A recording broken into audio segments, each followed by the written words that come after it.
नमस्कार प्रेक्षकांनो, आपण बघतोय आई आणि बाबा रिटायर होत आहेतचा आजचा एपिसोड. तुम्हा सगळ्यांना महाशिवरात्रीच्या खूप खूप शुभेच्छा. आई इकडे पूजेची तयारी करतायत. बाबा येतात आणि हाक मारतायत, शुभा ए शुभा, ही घे बेलाची पानं, 108 आहेत, मोजून घे. मग त्याच्यात आई म्हणतात, बरी मिळाली तुम्हाला. मग बाबा म्हणतात, अरे म्हणजे काय, बोरथळ आहे बोरथळ, झाडं पानं फुलं हवी तेवढी माग, एका मिनिटात हजर करतो बघ. किती मस्त हिरवळ आहे की नाही इथे, असं म्हणतात. तुझ्या मुंबईत अशी दिसली होती का हिरवळ, असं म्हणून बाबा विचारतात. मग आई म्हणतात, हे म्हणजे तुमचं मान्य करायला हवं मला. म्हणजे बाहेर अशी नुसती नजर जरी टाकली ना तरी नजर अशी सुखावून जाते. मग बाबा म्हणतात, म्हणून तर म्हणत होतो मी तुला. आणि त्या शांत गारव्याचीच भूक होती बघ मला. मग आई म्हणतात, मग भागली का तुमची भूक. मग बाबा म्हणतात, नजरेची भूक भागली, पण पोटाचं काय, पोटाचं काय, मला काहीतरी खायला दे ना गं. मग आई म्हणतात, अहो माझा इथे उपास आहे आणि तुम्ही खायच्या गोष्टी करताय. मग बाबा म्हणतात, शुभा तुला काही उपास बिपास करायचा असेल ना तर तो तू कर, मला काय करायला सांगू नकोस. मग आई म्हणतात, हो का, मग तुम्हीच म्हणत होतात ना आपण नवरा बायको आहोत, आपण सगळं भागीदारीत करूया. मी रिटायर झालो तू रिटायर हो, मी बोरथळा जातो तू पण चल माझ्याबरोबर. आणि काय सांगत होते, मी गरम चहा पितो तू गरम चहा पी. मग बाबा म्हणतात, हे मी तुझ्यासाठीच म्हणालो ना. मग आई पण म्हणतात, हो पण मी तुमच्यासाठीच म्हणते ना, आज माझा दिवसभर उपास आहे की नाही, मग तुम्ही उपास करून बघा. म्हणजे आता बघा, म्हणजे मी पूजा केल्याशिवाय पाण्याचा घोट घेत नाही की नाही. आता तुम्ही मला एवढी 108 बेलपत्र आणून दिली आहेत, तर मी ती एक एक एक एक एक एक इथे पिंडीवर वाहणार. म्हणजे साधारणतः तासभर तरी मोडणार हो पूजेत. बाबा म्हणतात, काय 1 तास लागणार तुझ्या पूजेला. मग आई म्हणतात, हो. बाबा म्हणतात, अरे बापरे. पण मी काय म्हणतो, एक आयडिया आहे. अशी एक एक एक एक करून 108 बेलपत्र वाहण्यापेक्षा सगळी एकदमच वाहिली तर चालणार नाही का, असं म्हणतात. मग आई म्हणतात, काय हो तुम्हाला एवढाही धीर धरवत नाही का. मग बाबा म्हणतात, मला मात्र म्हणजे फक्त लॉजिक कळलं नाही आहे या अभिषेकामागचं, असं विचारतात. मग आई म्हणतात, अहो असं एक एक करून बेलपत्र वाहिलं ना की चित्त कसं तुमचं एकाग्र होतं, त्याला काहीतरी शास्त्र आहे म्हणून ते आपण करतो. मग बाबा म्हणतात, पण ते असेल, पण मग आता इतका वेळ मी करू काय, हा प्रश्न पडलाय त्यांना. आणि मग आई बाबांकडे बघतायत. मग बाबा म्हणतात, मी काय जरा बाहेर जरा फेरी मारून येऊ का, भाऊकडे जाऊन येतो, तो काय करतोय ते बघून येतो. मग आई म्हणतात, हो का, आता जे बेलपत्र आणलेत ना ते भाऊ बरोबरच आणून दिलेत ना. मग बाबा म्हणतात, काय हो हो. मग आई म्हणतात, काही नाही, मला माहिती आहे तुम्ही बाहेर जायचं निमित्त कराल आणि त्या दादूच्या हॉटेलमध्ये जाऊन भजी खाल. मग काहीतरी काय माझ्यावर आरोप करतेस ग, असं म्हणतात बाबा आईला. आणि म्हणतात, पण मी काय म्हणतो, तुझ्यासाठी पण आणतो ना भजी. मग आई म्हणतात, अहो माझा इथे उपास आहे, मी तुम्हाला सांगते आणि तुम्ही मला भजी काय आणून देताय. पण बाबा म्हणतात, मला भूक लागली आहे ना. मग आई म्हणतात, एक काम करा, तिकडे ओट्यावरती ना मी राजगिऱ्याचे लाडू ठेवलेत, केळी ठेवलेत, ते खा. मग बाबा म्हणतात, बस एवढंच, अख्खा दिवस एवढंच खायचं. मग आई म्हणतात, अहो काय तुम्ही लहान मुलासारखं करताय हो.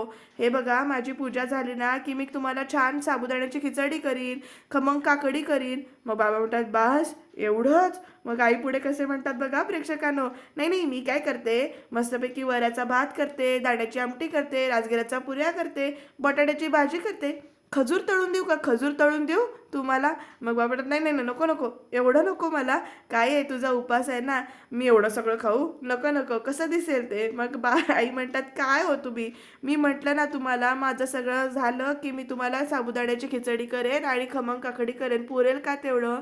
बाबा म्हणतात, पुरेल म्हणजे, अगं तुझ्या हातची खिचडी आणि खमंग काकडी म्हणजे माझ्यासाठी अमृता समान आहे. मग आई म्हणतात, हो का, मग आता माझी पूजा होईपर्यंत तुम्ही इथे या कोचावर बसा, तुमचा तो टेप रेकॉर्ड घ्या, कॅसेट शोधा आणि छान देवाची गाणी लावून ऐकत बसा. आपली आज्ञा महाराणी, असं म्हणतात बाबा. आणि आई जेपर्यंत आत जातात तोपर्यंत काय करतात बघा प्रेक्षकांनो, मजा मजा दाखवली बाबांची. तर इथे आई आत काहीतरी करतायत. आता तोपर्यंत बाबांना इकडे हळूच सटकायचा विचार करतायत बघा, कसे करतायत ते खिडकीजवळ जाऊन. आणि मग आई म्हणतात आतनं, लक्ष आहे माझं, असं म्हटल्यावर लगेच इथे सोफ्यावर येऊन बसतात. सगळ्या आपल्या बायकांचं असंच लक्ष असतं ना सगळीकडे. बिचारे बाबा बाहेर जाता जाता इथे आत येऊन बसलेले आहेत. चला आता बघूया पुढे काय काय होणार आहे ते. तर प्रेक्षकांना इकडे स्वीटी मकरंदला विचारते, तुम्ही याद भी था, तुम्हारी हालत कैसी थी ते. मग इकडे मकरंद म्हणतो, मला इथे काहीही आठवायचं नाहीये. पण स्वीटी म्हणते, नहीं मकरंद तुम्हें याद करना होगा, हम आप कितने परेशान हो गए थे, घबराए हुए थे, और तुम तुम्हें कि नशे में धुत पडे थे असं म्हणून सांगते. मैं और शमिका यहाँ घर कैसे लेकर आए ना हम ही जाते. तर तिकडे एकदम मकरंद म्हणतो मला तिथेच सोडायचं होतं, इथे घरी आणायची काही गरज नव्हती. तर स्वीटी म्हणते गरज नव्हती, तुम्हें बस अपने ही गरज का ख्याल है असं म्हणते. और मैं मेरा क्या मकरंद असं ती विचारते स्वीटी मकरंदला. आणि ती म्हणते तुम्हें जरा भी मेरी परवा नहीं है असं इथे विचारते. आणि म्हणते और आई बाबा उनका क्या, आई बाबा यहाँ होते और तुम्हें इस हालत में देखते तो उन्हें कितना बुरा लगता, क्या सोचते वो, इसी बारे में कोई सोचो, कितना दुख होता उसे. मग त्याच्यानंतर मकरंद एकदम म्हणतो ए बाई मला माफ कर, खरंच मला माफ कर, माझं चुकलं ग, या जगातला सगळ्यात मोठा गुन्हेगार मी आहे असं म्हणतो मकरंद. आणि बास आता असं म्हणतो. तर स्वीटी त्याला ओढते, परत पाठीमागे म्हणते नाही असं म्हणते. आणि मग म्हणते तू मला सांग कल क्या हुआ था. मग त्याच्यानंतर मकरंद एकदम म्हणतो तू सांग मला, असं सांग मला की तू असं म्हणतो आणि गप्प बसतो एकदम. मग त्याच्यानंतर स्वीटी म्हणते मी काय. मग त्याच्यानंतर दोघांची नजरानजर चालू आहे फक्त इथे. प्रेक्षकांनो मकरंद जरा जरा बोलून रिकामा होतोय, पण बघूया आता काय होतंय. मग त्याच्यानंतर एकदम मकरंद म्हणतो तू आज खूप अस्खलित मराठी बोलतेस, मित्राचं बोलणं इतकं मनावर घेतलंयस का. मग स्वीटी म्हणते मित्र कोण असं विचारते इथे. मग स्वीटीला आठवतं आहे की ती सुदीपला कशी म्हणालेली असते की मुझे नहीं पता था की तुम इतनी अच्छी मराठी बोल लेते हो. आणि तो म्हणतो की आता मुंबईत राहतोय तर मराठी शिकली पाहिजे असं म्हणून ते सांगितलेलं. मग त्याच्यानंतर स्वीटी एकदम म्हणते सुदीप. मकरंद सुदीपचं नाव ऐकल्यानंतर इकडे हसतो असा वेडसर आणि म्हणतो का, कशाला, कोण, हे सगळे म्हणजे का नाटकं करतेस तू असं विचारतो, जेव्हा की तुझ्या मित्राचं नाव तुझ्या असं ओठावरती ऑलरेडी आहे. मग त्याच्यानंतर स्वीटी म्हणते ऐसी पहेली या मत बुझाओ मकरंद. सुदीप म्हणजे ती अशी गप्प बसते 2 मिनटं आणि म्हणते सुदीप कहाँ से आया बीच में असं विचारते. मग मकरंद म्हणतो सुदीप कहाँ से आया हेच विचारतोय मी तुला बीच में. मग त्याच्यात म्हणतो आया कहाँ से, कब आया और क्यों आया असं तो म्हणजे एकदम मकरंद विचारतो. आणि मग पुढे म्हणतो, मग स्वीटी म्हणते ये कैसी बात कर रही हो तुम मकरंद, छी तुम्हें शर्म नहीं आती. मग त्याच्यानंतर मकरंद म्हणतो शर्म आती आहे ना मुझे, लाज वाटतीच आहे मला माझ्या प्रेमाची, माझ्या मूर्खपणाची. खूप प्रेम केलं ग मी तुझ्यावर, खूप मनापासून प्रेम केलं असं तो एकदम इमोशनल होऊन म्हणतोय. विश्वास ठेवला, आंधळा विश्वास ठेवला असं खूप रडून सांगतोय. आणि तू तू काय केलंस असं विचारतोय तो स्वीटीला. आणि स्वीटीला कळत नाहीये, तिला धक्काच बसलाय. मग त्याच्यानंतर एकदम मकरंद म्हणतो काय कमी होती माझ्या प्रेमात, काय कमी होती माझ्यात की तुला त्या सुदीपची गरज भासली असं एकदम तो विचारतोय. आता स्वीटीला अर्ध सत्य जे काही आहे ते कळलेलं आहे ह्याच्या मकरंदच्या वागण्यामागचं, त्यामुळे तिला धक्का बसलाय म्हणण्यापेक्षा वाईट पण वाटते प्रेक्षकांनो.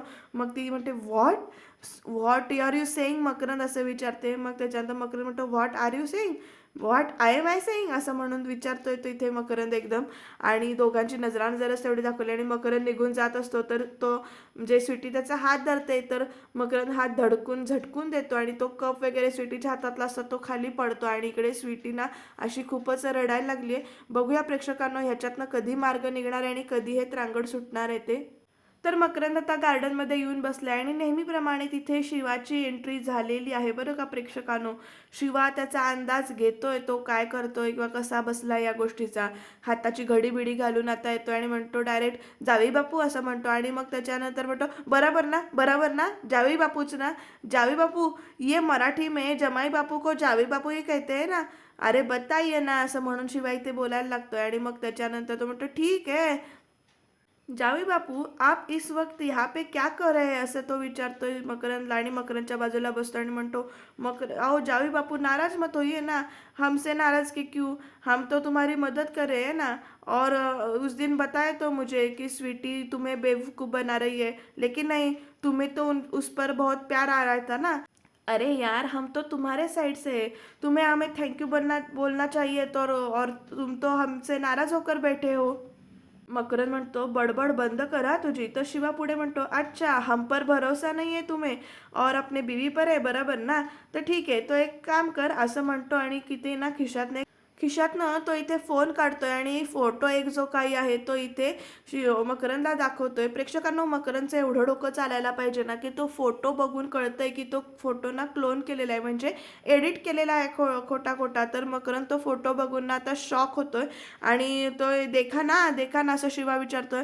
एक बार मैं झूठ बोल सकता हूँ, लेकिन ये तस्वीर झूठ नहीं बोल सकती है ना, असं विचारतो शिवा. आणि एक मिनिट असं सांगतो आणि मग त्याच्यानंतर दुसरं काय करतो बघा, एक खिशातनं ना नंबर लिहिलेला कागद काढतो असा आणि ये लो असं म्हणून देत असतो तो कागद. ये लो, ये यश का नंबर है असं म्हणून सांगतो. तर स्वीटी और सुदीप का कॉमन फ्रेंड है, अगर हम पर विश्वास नहीं हो ना तो इसे कॉल कर कर तसल्ली कर लो और जान लो की स्वीटी और सुदीप के प्यार के चर्चे पूरे कॉलेज में थे असं म्हणून सांगतो. पता है का वो तुम्हें, पूरे शहर में वो मशहूर थे असं म्हणून शिवा सांगतो इथे. ये लो कॉल कर असं म्हणतो आणि कॉल कर ना कॉल असं म्हणून तो कागद, अक्षरशः तो कागद ना त्याच्या हातामध्ये कोंबतो.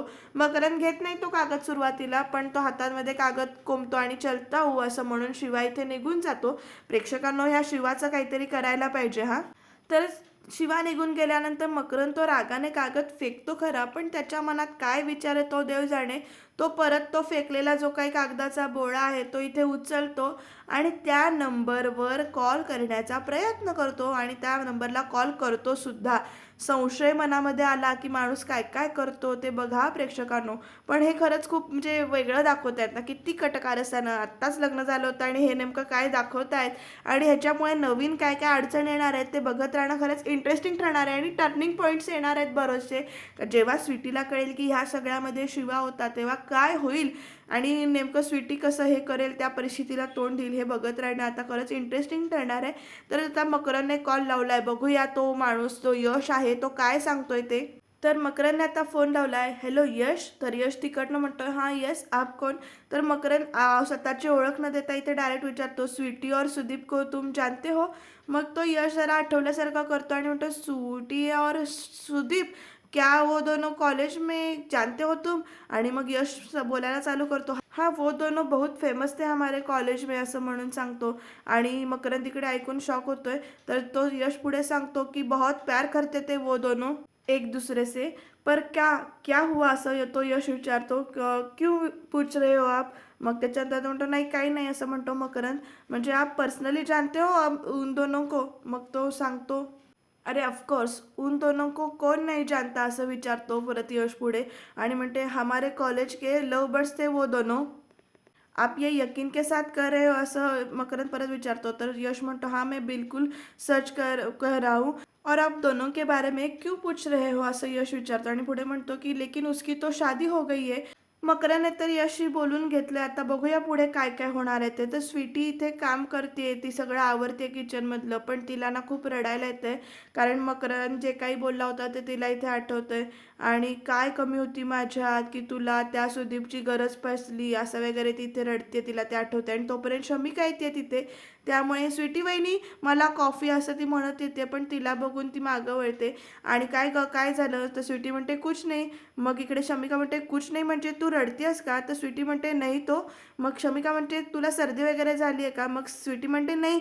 मग शमिका म्हणते अगं पण झालंय का. तर स्वीटी म्हणते शमिका तुम जाओ बाहेर जाओ और पढ़ाई करो.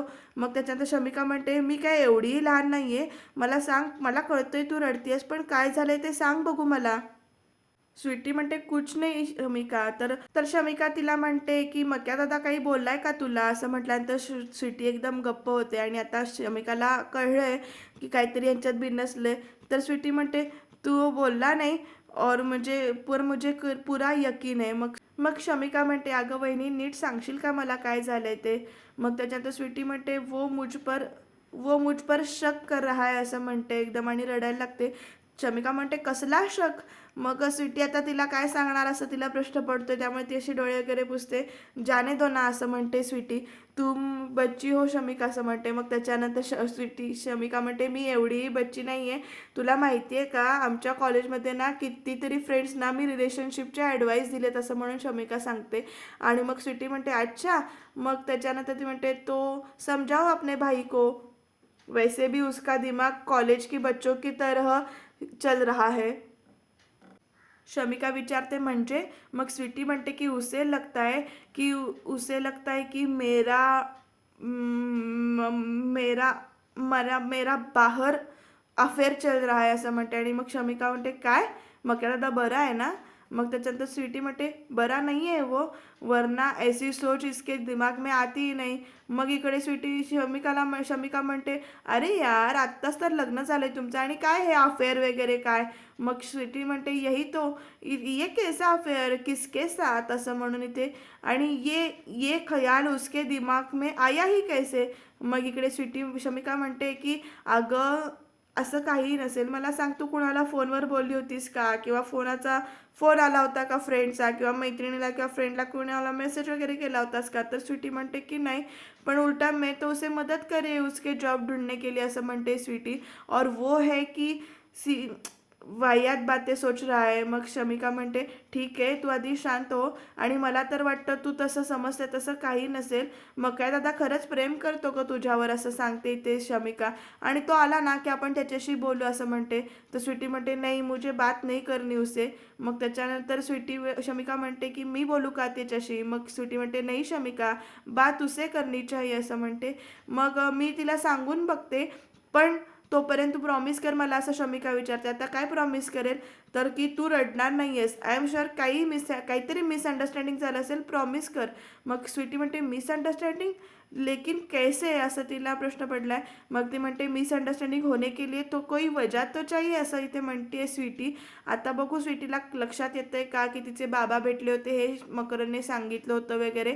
नेमकं कधी हे प्रकरण संपणार बघत राहूया. तर प्रेक्षकांनो इकडे आता हिमेशबाईंच्या इथे समीर उभा आहे. तो हिमेशबाई बाहेर आल्यानंतर सर सर सर म्हणतोय. तर हिमेशबाई म्हणतात अरे समीर तू इथे काय करतोयस. तर समीर म्हणतो मी जॉब मागायला आलोय सर असं म्हणतो. प्लीज मला परत जॉबवर घ्या ना, कंपनीमध्ये घ्या ना परत. सर मला कामाची खूप गरज आहे हो. तर हिमेशबाई म्हणतात समीर ते शक्य नाही असं समीरला सांगता येते. आणि आता समीर परत म्हणतो सर तुम्ही ठरवलं तर सगळं शक्य आहे सर, प्लीज मी काहीही काम करेन असं समीर सांगतोय. मला तुम्ही ट्रेनी म्हणून परत जॉईन करून घ्या, ट्रेनी म्हणून, किंवा असिस्टंट म्हणजे निरंजनचा असिस्टंट म्हणून ठेवून घ्या, मला तरी चालेल सर, पण मला काम द्या, मला नोकरी द्या, मला कामाची खूप गरज आहे.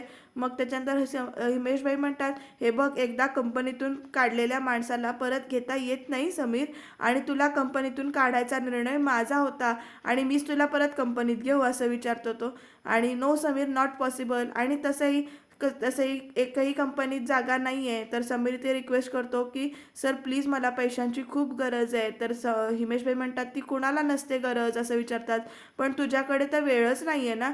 मग समीर म्हणतो सर मी चुकलो, माझी चूक मी कबूल करतो, मी हात जोडतो तुमच्यासमोर, मला मान्य आहे मी चुकलो, पण मला एक संधी द्या ना सर प्लीज. मी आठवड्यातले 7ही दिवस काम करेन, 12-12 तास काम करेन सर, पण प्लीज प्लीज मला नोकरी द्या, मला पैशांची खूप गरज आहे. तर हिमेशबाई म्हणतात अरे बाबा असं काही करू नको, नाही तर ते ह्युमन रिसोर्सवाले माझ्या पाठी लागतील ना, नको नको, त्यापेक्षा तू जा इथून असं म्हणतात. तर समीर प्लीज प्लीज करतो. तर हिमेशबाई चिडून म्हणतात बास, आणि मी तुला शेवटचं सांगतोय की या कंपनीचे दरवाजे तुझ्यासाठी कायमचे बंद झालेले आहेत, हे लक्षात ठेव, आणि हे तू आता समजून घे, आणि पुन्हा पुन्हा इथे जॉब मागायला येऊ नकोस, समजलं असं म्हणून ते एकदम ओरडतात. नाऊ लेट मी गो, मला मीटिंग आहे असं म्हणून हिमेशबाई त्याला जायला सांगतात समीरला. तर समीर तिकडे मान खाली घालून निघून जातोय. काय करायचं या समीरचं आणि या हिमेशबाईंचं, ते दुसरे पार्टनर अजून आले नाहीत वाटतं. बघूया पुढे काय काय होतंय ते. तर प्रेक्षकांनो इकडे बघा हा आईंची ना इकडे खूप छान अशी साग्रसंगीत पूजा चालले. ओम नमः शिवाय, ओम नमः शिवायचा जप चालू आहे. त्या असं पिंडीवर, शंकराच्या पिंडीवर अभिषेक करतायत, गंध वगैरे उगाळून लावतायत. तर प्रेक्षकांनो तिकडे घमंडे ना एका माणसाला घेऊन आलाय बरं का. बाबा पण बाहेर तिकडे झोपाळ्यावर बसलेत. तर घमंडे त्या माणसाला पुढे काय काय सांगतोय बघा हा. तो म्हणतोय घमंडे त्या माणसाला की हे घर दिसतंय ना ते नीट लक्षात ठेव. तर तो म्हणतो हो साहेब, जातो आतमध्ये, खूप दिवस झाले कुणावर हल्ला नाहीये. तर घमंडे म्हणतात मी तर काय म्हणतोय ते बोलतोय ते ऐकून तर घे, कशाला काही करतोयस तू. मग काही एक करायचं नाहीये, फक्त आतमध्ये जायचंय आणि त्यांना भीती दाखवायची आहे बास. मग त्याच्यानंतर धावतो की मोठी लाठी, तो माणूस म्हणतो. तर घमंडे म्हणतात त्याची काही गरज नाहीये. आणि बाबा बघा छान कसे गाणी ऐकत बसलेत. आणि घमंडे सांगतोय इथे म्हातारा बसलाय आणि तिथे आतमध्ये म्हातारी बसली असेल. मग त्याच्यानंतर तो माणूस म्हणतो कोणी पण असू द्या, मला बघून पळून जाईल तो. मग त्याच्यानंतर इथे घमंडे सांगतात परत की वार करा करायचा नाहीये, फक्त त्यांना आतमध्ये जायचं आहे आणि त्यांना दम द्यायचा आहे, कळलं असं म्हणतात ते. त्या बाबा असे हे करतायत आणि म्हणतात, आणि हो तू कोणाचा माणूस आहे हे कोणाला कळता कामा नाही, कळलं का असं वगैरे सांगतायत इथे. आणि हो काय साहेब, तोंड झाक रे आधी असं म्हणून सांगतो घमंडे. आणि आता पुढे म्हणतो, तुझा चेहरा कोणाला दिसता कामा नये एवढं लक्षात ठेव आणि खूप मोठा प्रॉब्लेम होईल. तर दोघं जण आता तोंडाला इथे रुमाल काढून बांधतायत बरं का खालचे. बघूया आता हे कितपत यशस्वी होत आहेत बाबांना घाबरवण्यात. आईंची तिकडे मात्र आपली निवांत पूजा चालू आहे आणि बाबा बाहेर गाणी ऐकतायत. बाबांचं अजून तरी लक्ष त्या दोघांकडे गेलेलं नाहीये. हर हर शंकर नमामि शंकर असं चालू आहे इकडे पूजा. आणि तो माणूस गेली काय करतो बघा प्रेक्षकांनो. तर आता प्रेक्षकांनो, बाबांना तिकडे काहीतरी हालचाल जाणवले म्हणून बाबा म्हणजे रेडिओ बंद करायला उठतात, ती टेप रेकॉर्डर, पण हालचाल जाणवले म्हणून तिकडे लक्ष जातं त्यांचं. तर आता तिथे कोण आहे कोण आहे असं बाबा विचारतात तिथे. आणि आता ते पळत बाबा बाहेर येतात, म्हणजे अंगणात येत आहेत, विचारतायत कोण आहे तिथे. आणि घमंडे आणि तो माणूस ना चालत चालत पुढे बाबांच्या जवळच येत आहे तिथे. आणि बाबा विचारतात कोण आहात तुम्ही आणि ते माझ्या घरात काय करताय. मग त्याच्यानंतर, ए तू इथे काय करतोयस असं म्हणून तो विचारतो, ए म्हाताऱ्या तू इथे काय करतोयस. मग बाबा म्हणतात हे घर माझं आहे. तर तो घमंडेच्या बरोबरचा असलेला माणूस म्हणतो, तुझं घर आहे, हे घर सोडायचं आणि निघून जायचं असं म्हणून धमकी देतात. मग बाबा म्हणतात काय असं विचारतात तिथे. आणि आईंची पूजा चालू आहे, तिकडे लक्ष नाहीये. आणि आता बघूया पुढे काय काय होणार आहे ते, कारण घमंडे आणि तो माणूस जो कोणी आहे तो धमकवतोयच बाबांना जवळजवळ. आणि असं आईंची पूजा मात्र चालू आहे, तिकडे फुलं वगैरे वाहत आहेत, बेल वाहत आहेत आणि गंध वगैरे उगाळून लावतायत, पण त्यांचं लक्ष नाहीये. पण असं दाखवलंय की आई पूजेतच मग्न आहेत, अजून त्यांची पूजा चालू आहे. हर हर शंकर नमामि शंकर, जय जय शंकर अशी पूजा चालू आहे. आणि आता बघूया बाहेर काय काय चाललंय ते. तर प्रेक्षकांना आता घमंडे पण इथे बाबांना म्हणतोय, काय रे काय बहिरा आहेस काय तू, तुला कळलं नाही का काय सांगायचं ते, हे घर सोडायचं आणि निघून जायचं. मग इथे बाबा म्हणतात, तू कोण मला सांगणारा, चला बाहेर व्हा माझ्या अंगणातून. मग ते म्हणतात नाही जाणार, काय करशील तू. मग भाऊ भाऊ म्हणून बाबा हाका मारतायत, खरं ऐकायला जात नाही. आणि ओरड ओरड, अजून किती ओरडायचं ते ओरड, कोणी येणार नाही तुझी हाक ऐकून असं घमंडे सांगतात इथे. मी पोलिसांत जाईल असं म्हणून बाबा म्हणतात. मग त्याच्यानंतर पोलीस आहेत, अरे पोलीस स्टेशन इथं किती लांब आहे माहिती आहे ना तुला असं घमंडे विचारतोय. आणि परत बाबा हाक मारतात, भाऊ भाऊ म्हणून. झालं झालं ओरडून झालं असं घमंडे विचारतात, चल आता हो बाजूला हो. पण बाबा म्हणतात मी नाही बाजूला होणार असं म्हणतात. ए हांड रे ह्याच्या टाळक्यात बघ कसा जमिनीवर आडवा होतोय ते. पण बाबा विचारतात तुम्हाला काय हवंय, तुम्ही ते कशासाठी आलंय. मग त्याच्यानंतर घमंडे डायरेक्ट म्हणतो, आम्हाला तुमचं घर हवंय असं म्हणून. आणि बाबा माझं घर असं म्हणून एकदम शॉकमध्ये जाऊन बघतायत त्या दोघांकडे. आणि प्रेक्षकांना उद्याच्या भागामध्ये बाबा अक्षरशः घमंडेच्या मागे ते पळताना दाखवलेत की तो कोण आहे बघण्यासाठी. ते त्याच्या चेहऱ्यावरचा रुमाल काढायचा प्रयत्न करत असतात. तर घमंडेनं त्यांच्यावर सुरा उगारलाय, तो माणूस दुसरा येऊन पटकन त्यांना धरतोय. काय घमंडेचा चेहरा कळेल का बाबांना आणि आईंच्या लक्षात येईल का बाबा घरात नाहीये ते आणि बाबांना कोणीतरी पकडून घेऊन गेलंय. नेमकं काय होणार जाणून घेऊया. सबस्क्राईब करायला विसरू नका.